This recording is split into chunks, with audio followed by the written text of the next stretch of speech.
Hello সবাইকে, কি অবস্থা, কেমন আছেন? তো আজকে আমি আসলাম হচ্ছে যে তিস্তা পার্কে।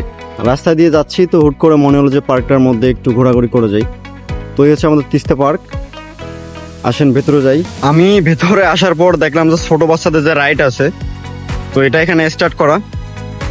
তো পার্কের মধ্যে ছোট বাচ্চাদের জন্য ভালো ফেসিলিটি আছে। একদম পার্কের মাঝে আসলাম। তো এটা হচ্ছে যে একটা রেলগাড়ির জায়গা। হ্যাঁ, ছোট একটা রেলগাড়ি আছে। যখন বাচ্চারা এখানে ওঠে তখন এই রেলটা মূলত এখানে রাইড করা হয়।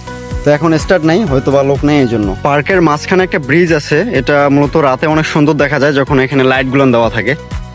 আরো এখানে একটা রাইড আছে, এখানে যদি মানুষ থাকতো বা এগুলো চলমান থাকতো তাহলে আমি দেখাতে পারতাম। এখানে আরো কয়েকটা করে চেয়ার আছে বসে আড্ডা দেওয়ার মতো। যদি কেউ ফ্রেন্ডরা সহ আসে ঘোরার জন্য তাহলে এখানে বসে আড্ডা দিতে পারবে।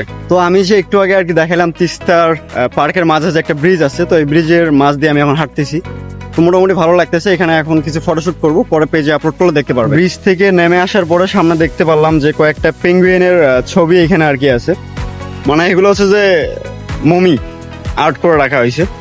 তো এখানে আরো একটা ঘোড়া আছে, ঘোড়াটা হচ্ছে যে পঙ্কিরাজ, দুইটা পাকাও আছে, অনেক সুন্দর দেখা যায়। তো পার্কের মাঝখানে কয়েকটা ফুলের গাছ আছে, গাছগুলো অনেক সুন্দর দেখা যায়। তো এগুলো ব্যাকগ্রাউন্ড করে ছবি তোলার জন্য অনেক সুন্দর হবে। তো তিস্তা পার্কে আর দেখার মতো কিছু নাই। তো যেগুলো ছিল আমি সবগুলো দেখা শেষ করছি। তো আজকে এই পর্যন্তই, আমরা বের হব। দেখা হবে পরবর্তী কোনো ভিডিওতে।